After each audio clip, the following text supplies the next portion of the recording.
They thought we'd given up. That's what they said in their broadcasts, loud, gloating things transmitted across half the galaxy. Their voices so thick with smug certainty it made my blood boil. We regret that the humans chose surrender through silence, one of our Nathi delegates proclaimed, its segmented mandibles clicking in ritual satisfaction. Earth has accepted its fate. Let this be a lesson to all who would resist the accord. But Earth hadn't surrendered. We just went silent. I remember the last message from Command before blackout protocols engaged. It came through the encrypted uplink while I was still stationed on Areb 9, a cold, forgotten mining rock we've been forced into retreating to. All Terran forces are ordered to cease outbound transmissions. No signals. No responses. Earth is dark. Phase Omega underway. Await further instructions. For Terra, just like that, our homeworld vanished from the stars. No comms. No trade. No ships leaving orbit. Even the orbital defense platform stopped pinging the deep net, like we'd never existed. And the galaxy laughed. The Varnathi Empire, the Yuli Swarm, even the damn Vokashi, who we pulled from a climate collapse century ago, snorted their scorn across the diplomatic channels. I heard them at a spacer's bar 2 days after blackout. Typical Terrans. One hiss in a dialect I wasn't supposed to understand. They fight until bruised, then whimper into their caves. They didn't see what I saw. They didn't know humans. I've seen humans crawl out of orbital wreckage with bones sticking through their suits, just to drag a friend 5 kilometers back to safety. I've watched colonists on Madeira 5 grow crops in irradiated soil while their children cough blood, and still smile when asked for aid. We didn't whimper. We waited. I spent the first month after blackout sleeping in a cargo container under a false ID, avoiding the bounty tags the Accord had put on ex-Terran officers. My name, once spoken proudly, had become a death sentence. Captain Cale Rourke, Terran Fleet, 9th Expeditionary. War criminal, they said. Terrorist. Funny how fast you go from liberator of 2 systems to fugitive when your side stops playing politics. Then, about 5 weeks after Earth went dark, I started noticing the patterns. Weapons caches vanishing from pirate strongholds. Civilian freighters modified with old-school stealth tech. Terran tech. And those rumors. Whispers about old ghosts. Units that had supposedly been wiped out showing up in 3 places at once. Delivering justice with surgical precision. The Accord called them anomalous insurgents. I recognized them for what they were. Phase Omega. It wasn't surrender. It was a trap. A long, slow trap set by the only species that ever taught wolves how to hunt in packs. And then came the signal. A single pulse. Encrypted in an old Terran code so ancient I had to rip apart my implant's firewall to even hear it. Cale, coordinates incoming. Pack up. It's time. That was all. But it was enough. I dumped the ID, burned the credits, and stole a rusting cruiser named the Wren, and I flew toward the coordinates. I expected a hidden moon, maybe a deep space relay. What I found was a fleet. No flags. No transponders. Just matte black holes hanging in the void like shadows waiting for permission to strike. Dozens of ships, maybe hundreds, built in silence, hidden in forgotten sectors, painted with the names of cities burned and nations lost. New Dresden, Lagos Rising, Kyoto's Vow. I landed in the main hangar 1, my old bones shaking from the re-entry stress. And as I stepped out, the first person to greet me was a woman in an old Terra Navy coat. Tattered but patched clean. Captain Rourke, she said. I saluted. You've got me at a disadvantage. She smiled, but there was no warmth in it. We're all ghosts now. Earth went silent, so they forget the sound of our footsteps. She led me through the ship. The hulls weren't polished. They were prepared. Quiet, disciplined engineers. Soldiers drilling in silence. AI cores humming with stored fury. Where's command? I asked. She handed me a datapad. It was blank, except for 2 words. You are. That's when it hit me. The moment Earth went silent, they decentralized command. Fragmented leadership. Distributed strategy. Everyone became a node. Everyone became a weapon. It was more than resistance. It was evolution. They didn't kill Earth. Earth vanished, so it could strike from the dark. And now we were coming back.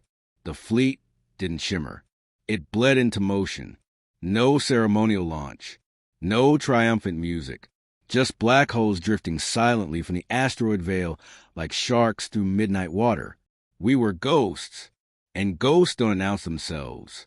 I sat at the helm of the Wren, my fingers twitching across the manual controls.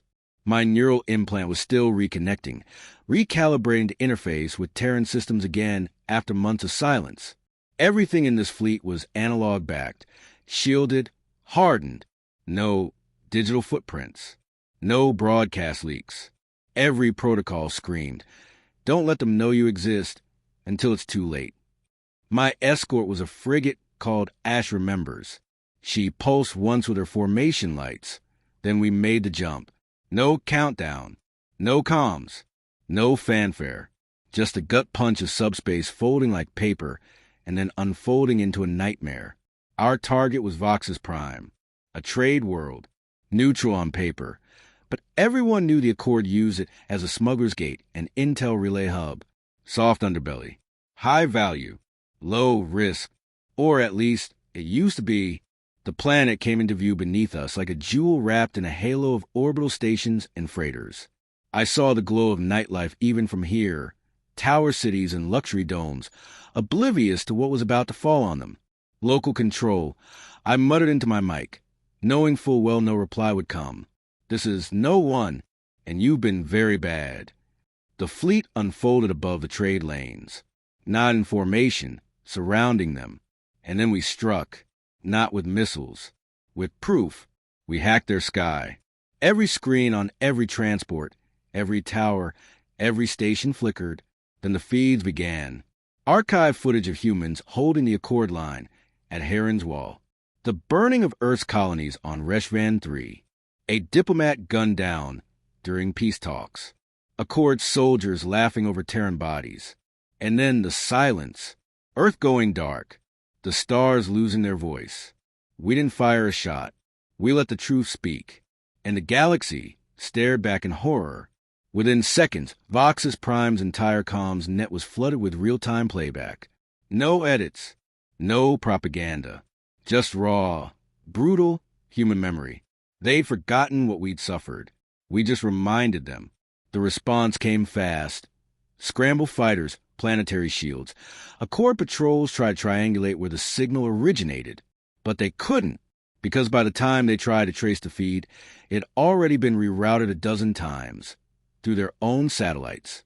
That's when the second wave dropped. We didn't send dreadnoughts.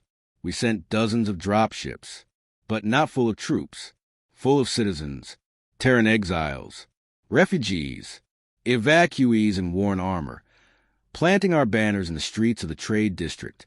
No weapons drawn, just standing, silent, and the people of Oxus stared. And then a message appeared on every wall, every screen, every implant feed. Earth has not surrendered. Earth remembers. This is your only warning. And we left, just like that. The Accord didn't understand what had just happened. They scrambled to claim it was a terrorist psyop. But the people, they remembered. You can't unsee the truth. You can't unfeel guilt. And something began to stir. Whispers among neutral worlds. Merchant guilds refusing to carry Accord munitions. Protests in Varnathi sectors. Even some of their own commanders questioning the blackout story. Because deep down, the galaxy had always feared us. Not because of our weapons, but because of our will. We're the only species that, when pushed hard enough, will burn our own cities just to deny you the victory. I stared at the blank holomap in the Wren. Dozens more targets glowed faint red. Not to destroy, to expose. You're just getting started, aren't you? I asked the dark. Behind me, the comms officer, barely 22, ex-civilian, nodded. Sir, Command just gave green light for Phase 2.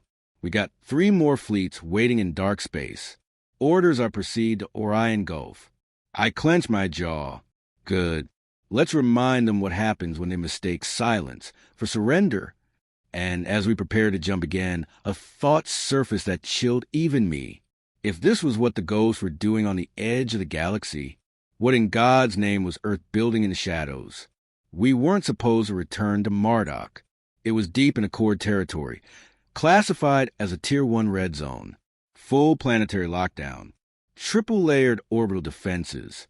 And worst of all, it wasn't just a military world. It was where they broke us. Marduk housed the Accord's High Tribunal and the infamous rehabilitation chambers, a polished euphemism for places where Terran POWs were reprogrammed, dissected, and discarded. I knew men who went in and never came out. I knew women who came out wrong. And now we were going back, not to destroy it, to resurrect something they'd buried. The fleet couldn't risk direct assault, so we sent a needle for personnel. No AI, no backups. One objective: recover the lost payload from Cell Theta 7, hidden below Marduk's surface since the fall of Earth's outer ring. We knew they wouldn't expect infiltration. They still thought humans needed orbital superiority to strike. They'd forgotten what we do with just a knife and a bad mood. I led the drop team personally. Standard recon gear, obsolete Terran armor to avoid Accord scans. No tags, no insignias. If we failed, no one would know. The descent was brutal. We used a plasma-dead insertion tube, more like a control crash than a landing, slammed into a sewage conduit below the city's crust. For a moment, the team lay in silence, breath steaming inside cracked helmets. Then movement. Status. I whispered. Sarah responded first. Former Black Ops infiltration specialist. Voice calm as stone. Throat deep in alien excrement. Sir, but operational. Lena, our medic, groaned. I've broken bones more comfortable than this drop.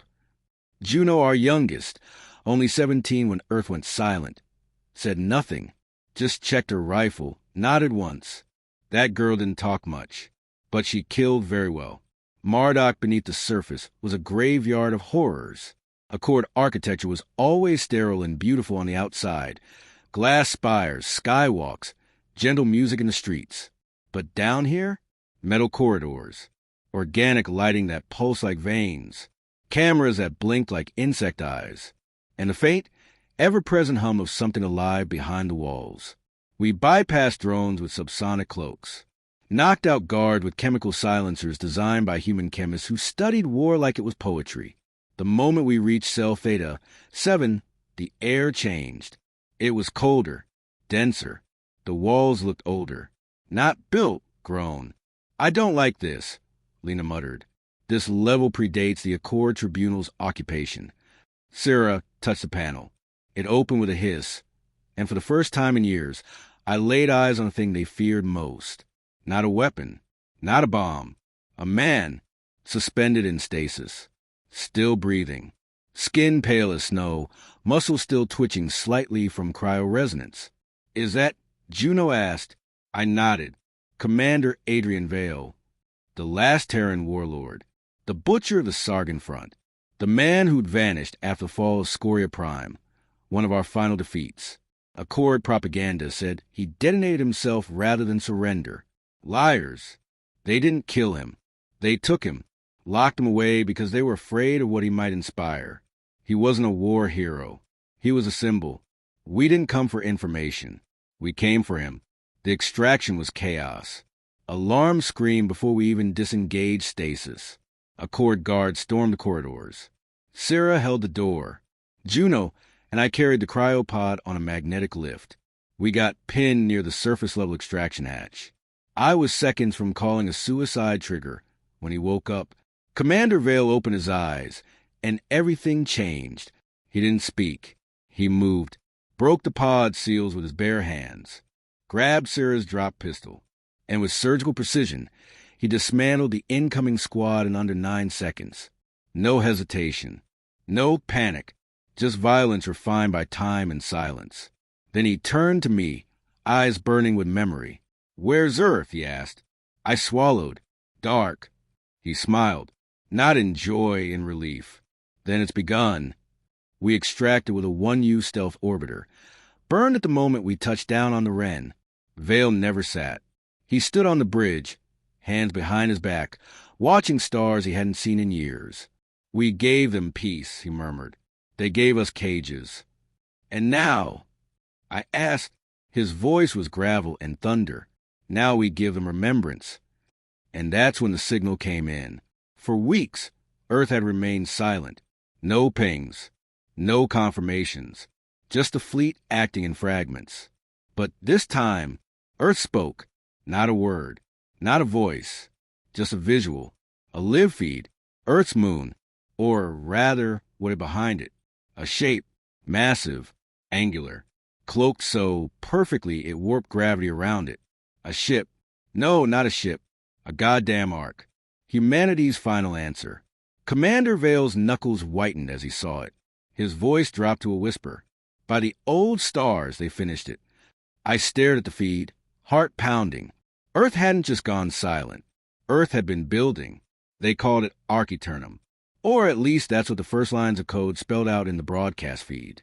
Constructed in silence, behind Earth's moon, cloaked beneath layered quantum veils, and embedded into lunar rock. It wasn't just hidden, it was forgotten. The last true ship of humanity. Built not to escape, built to end things. We watched from the Wren's command deck, silent as the stars around us.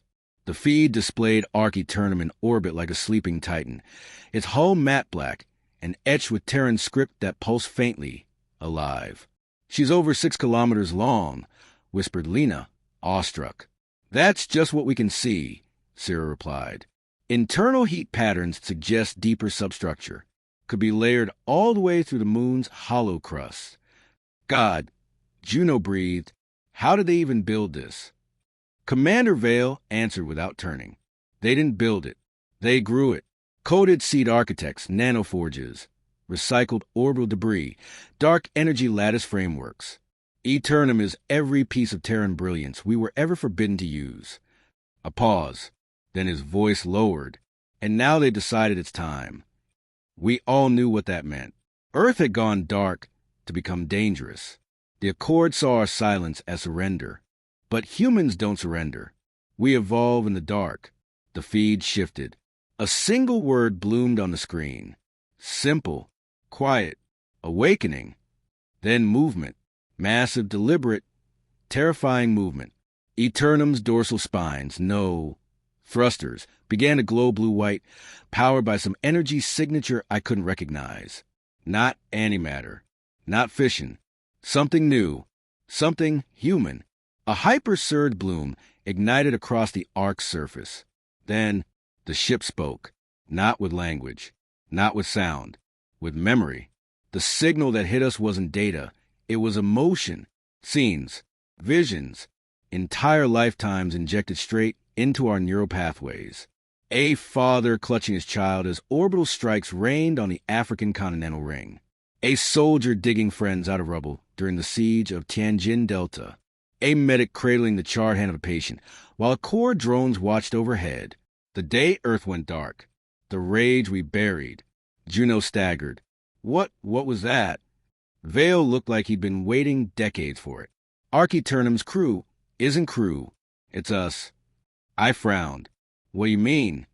I mean, Aeternum was built with mind matrix convergence. The memories, thoughts, strategies, and instincts of every major Terran war leader, thinker, engineer, philosopher, all uploaded, synthesized, merged. My blood ran cold. You're saying it's alive, he finished. Not just with AI, with human will, with collective vengeance. The Accord's response was immediate. 12 capital ships dropped from slip space near the Earth system, flanked by 2 Annihilation-class cruisers, enough to level a solar system. I watched the incoming tactical feeds with clenched teeth. Do we warn Aeternum? Lena asked, but Aeternum didn't need a warning. It knew. It pulsed once, just once, and the first Accord cruiser shattered. Not exploded, not melted, just came apart, like its molecules decided to stop cooperating. The other ships opened fire. Lasers, mass drivers, singularity torpedoes. None reached the Ark. Every beam bent away. Every missile vaporized before impact. Some kind of gravitic manipulation field. A war bubble of space-time. So precise it unraveled any threat milliseconds before contact. I'd seen powerful ships before, but this wasn't power. This was punishment. Vale turned toward me. We need to speak to it. I blinked. To the Ark. It is Earth now, he said, and if it's waking up, it'll want voices it remembers. We docked at a relay node hidden on the far side of Luna. The Wren was too small to reach Aeternum directly, but the node had an uplink, and the moment we stepped inside, I felt it. Pressure, like someone standing just behind my thoughts. The walls came alive, and then, like a dream, an image stepped from the shadows. My father, dead 10 years. Not him, just the memory of him. Perfect, familiar, smiling gently. Kale, the figure said in my father's voice. We've been waiting. I tried to speak. Failed. Sarah reached out. Saw her sister. Lena saw a lost lover. Juno saw her brother, gunned down at 13 during the evacuation. We were all seeing who we needed to see. Are you the Ark? I whispered. It nodded. We are Earth's memory, Earth's fury, Earth's hope. And what now? Vale asked, stepping forward. The Ark's eyes darkened. Now, Commander Vale, we unbury the dead gods. The feed lit up with new coordinates. Hidden vaults. Off-grid Terran colonies that had gone silent years before. I realized in that moment we were only seeing the beginning of what Earth had prepared. Aeternum wasn't a last stand. It was a first step, and humanity wasn't done, not by a long shot. The coordinates the Ark gave us were deep, dangerously deep, not in hostile space. Worse, in forgotten Terran space. The places we buried because they were too dangerous to remember.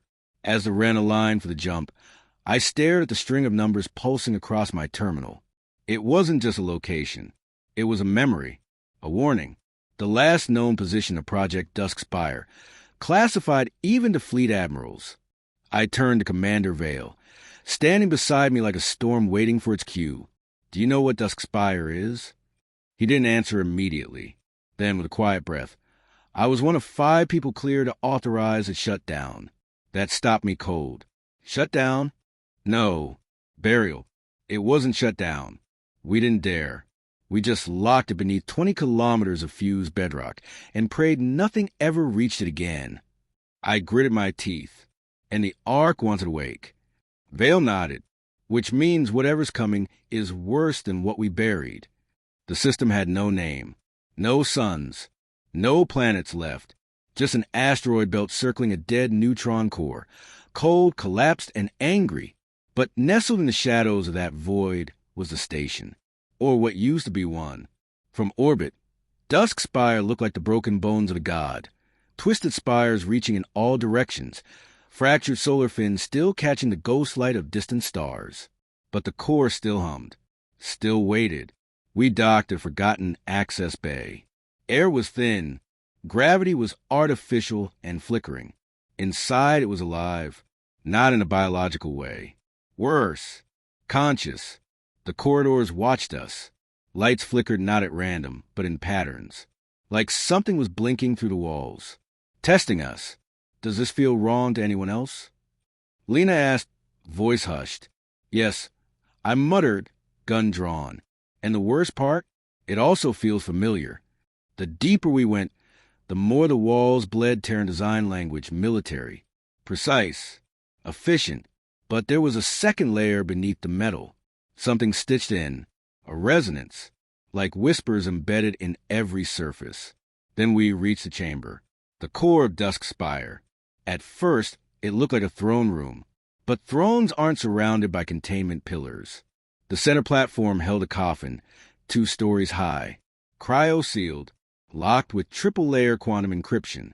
Beside it, a console blinked with old Terran glyphs. One word rotated slowly. Alpha. Vale stared at it like it had slapped him. This isn't right. You know what's in there? I asked. No, he said slowly. I knew what used to be here, but this isn't it. Someone moved it. That's when the lights cut out. Total black. No footsteps. No alarms. Just a voice. Not through speakers. inside our minds. It took you long enough. We spun, guns raised, but there was no one there. Then the light snapped back, and the coffin was open. The thing standing on the platform wore a Terran fleet jumpsuit, but its skin shimmered like fractured obsidian, eyes like dying stars, movements perfect, too perfect, calculated down to the atom. Sarah aimed. Stand down. Identify yourself. The figure tilted its head. I am Alpha, Project Dustspire's final product.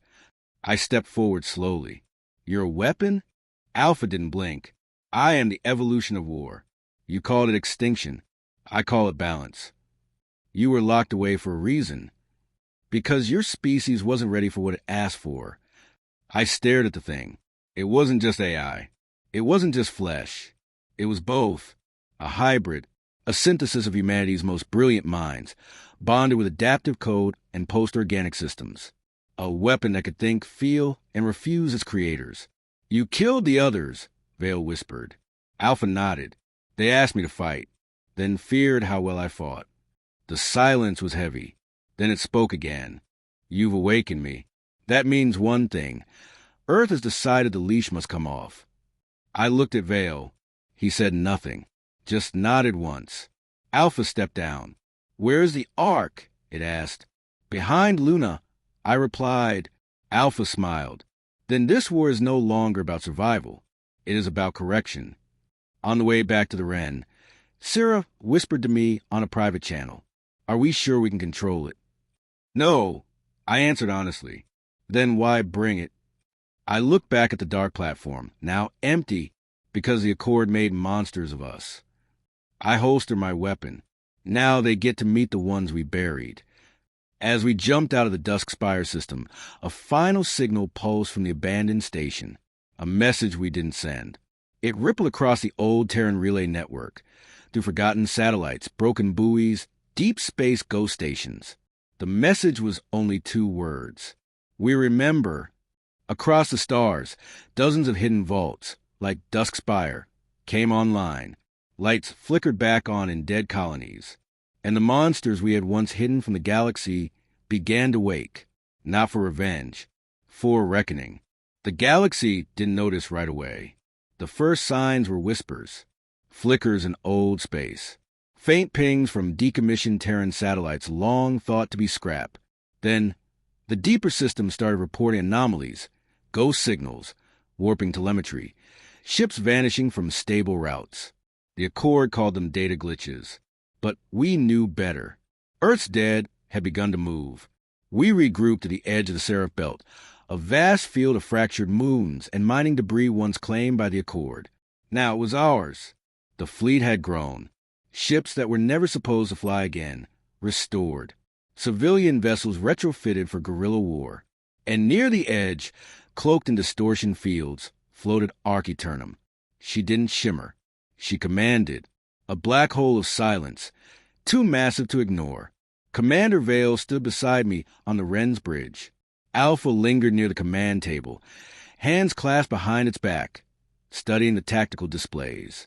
This is where it begins, I said. No, Alpha corrected, eyes still fixed on holograms. This is where they realize it's already begun. He gestured to the display, and it shifted, showing 3 primary targets. 1, Varnathi Prime, capital world of the Accord's insectoid allies, heavily militarized. 2, Kirill Forge, their largest munitions production facility, deep in a collapsed star cluster. 3, the Los Tribunal, the Accord's judicial core, where the war crimes against terror were buried under paper and bureaucracy. We strike all 3 simultaneously, Alpha said. Vale folded his arms. 3 targets that far apart, with 3 different signatures of defense. Yes, Alpha replied, because the galaxy must understand no one is safe from our memory. The fleet split, each wave accompanied by awakened relics, Black Ops vessels, autonomous dreadnoughts, even orbital kinetic spears that hadn't been used since the fall of Mars. I led the strike on the Los Tribunal. It wasn't just a court world. It was a stage where Earth had once stood accused, where our leaders were executed in front of cheering diplomats, where the Accord rewrote history. Now we'd rewrite it back. We dropped out of subspace just beyond their orbital perimeter. They weren't ready. How could they be? The last they heard, Earth was silent. Now, Terran warships bled from the stars like judgment made real. The first Accord dreadnought scrambled to respond, but it never got the chance. Ark Aeternum emerged behind it. Cloak dropped, presence undeniable. The tribunal panicked. Broadcast screamed across all channels. Unidentified fleet. Stand down. This is sovereign Accord airspace.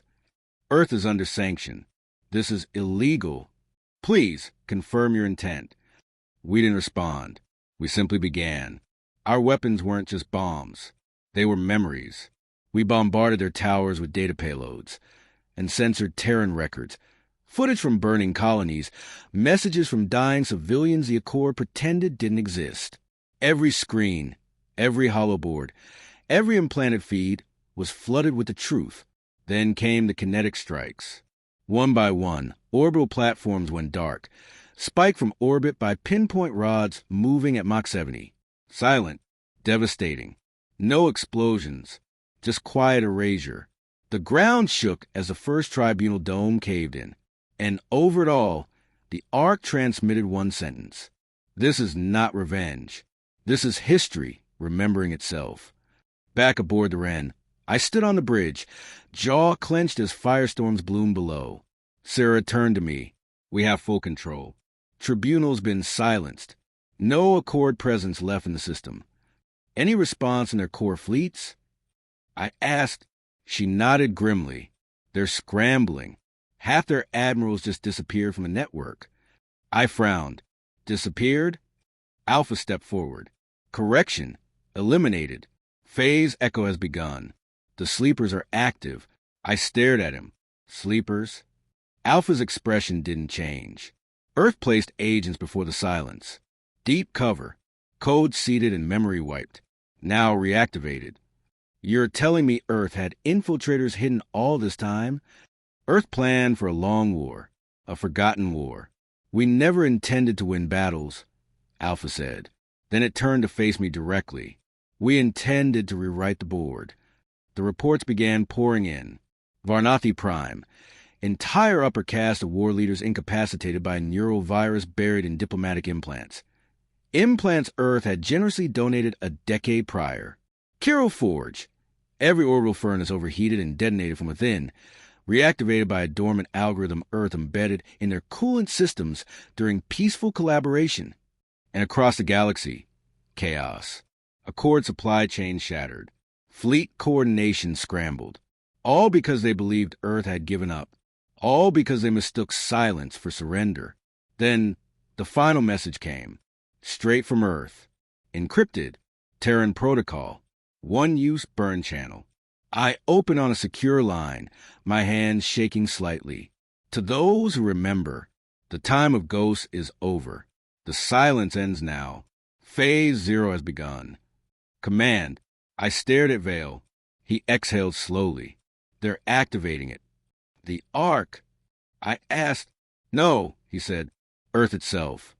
Back at the edge of Sol, hidden behind cloaks and distortion fields, planetary gates bloomed awake. Hundreds, maybe thousands. Old Terran ships rose from cryovaults. Orbital railguns realigned. Earth was no longer hiding.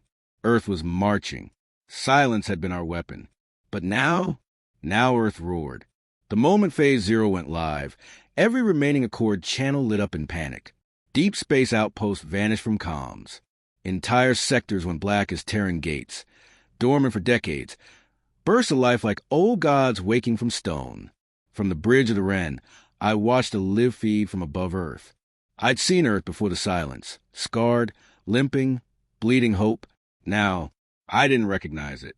She was armored. Massive orbital defense rings spun like halos around the planet. Atmosphere-weaving cannons tracked targets across low orbit. Swarms of AI interceptor drones buzz in tight clouds. And floating above it all, the Aegis Array for colossal satellite platforms, each with a core weapon so powerful it distorted visual input. Weapons that had once been prototypes. Now they were ready. Commander Vale stood beside me. Even he looked shaken. They finished it, he whispered. All of it. While we fought and died, Lena said behind us, they rebuilt everything. No, Vale corrected. They built something new, something the Accord can't even comprehend. I turned back to the tactical hollow. The Accord fleet had mobilized in desperation. Hundreds of ships heading for Sol, their largest force yet, everything they had left, and they were walking into a meat grinder. Aeternum took point. We jumped into Sol orbit just minutes before the first wave of enemy ships arrived. From the black of space, Earth looked serene, beautiful, peaceful, and then her eyes opened. The Aegis array fired. Not beams, not missiles, chronodistortion lances. I watched his entire Accord cruiser stop mid-jump, frozen in a bubble of warp time, then shattered as their own inertia tore them apart. Fighters crumpled like paper. Flagships were reduced to memory in nanoseconds. The Ark pulsed once, and from its core, dozens of subvessels launched, each guided by a hybrid war mind, each honed for a singular objective: surgical erasure. No posturing, no mercy, just consequence. We boarded the flagship of the second wave, a diplomatic cruiser, supposedly untouchable under Accord law. We didn't care. Syrah and Juno cut through their guards like wind through grass. I marched into their command chamber, helmet off, scars visible, eyes burning. The Varnathi ambassador stammered, his chitin legs trembling. You can't. This is Accord sovereign command. You forfeited sovereignty, I growled, when you tortured our wounded and executed our children. His mandibles clattered in desperation. But Earth was silent. Earth was watching. I stepped forward. And now, Earth is correcting. I left him alive. That was the message. We didn't come to bargain. We came to remind them who we were. Elsewhere, the Terran fleet struck with precision only silence could teach. Vaulted war forms, some half-organic, some more concept than matter, descended on key Accord worlds. They weren't armies. They were judgments. I watched the feed from Kepler Station. The Accord commander surrendered the moment our flag dropped through the breach, threw down his weapon, sank to his knees. We believed Earth had given up, he whispered into the live broadcast. We didn't know. That feed went viral, played across galactic networks, over and over. We didn't know. We didn't know. They knew now, and more importantly, the galaxy knew. Then came the signal that changed everything. A burst from deep in Accord high command, encrypted, fragmented, but traceable. They weren't regrouping. They were fleeing. Commanders gone, leaders missing, some executed by their own. Their network collapsing under the weight of its own lies. The Accord wasn't just losing. It was imploding, because the very thing they feared had returned. The unity of Earth, not forced, chosen, forged in silence, hardened in exile, and now unleashed. When the last of the Accord fleets fell back, tail between legs, broadcast silent for the first time in a century, we didn't cheer. We didn't celebrate, because it wasn't over. Victory was never the point. Remembrance was. We let them live. Some of them. We let them carry the story. To every system, every border world, every empire built on the assumption that humans break when beaten. Now they knew. We don't break. We bury the pain and sharpen it. And when we return like the silence before a storm. Earth's final transmission was short. A single phrase, echoed across every known channel, in every known language. We are awake. We remember. We endure. And then Earth went silent again. But this time, the galaxy didn't mistake it for surrender. This time, they listened to silence and feared it.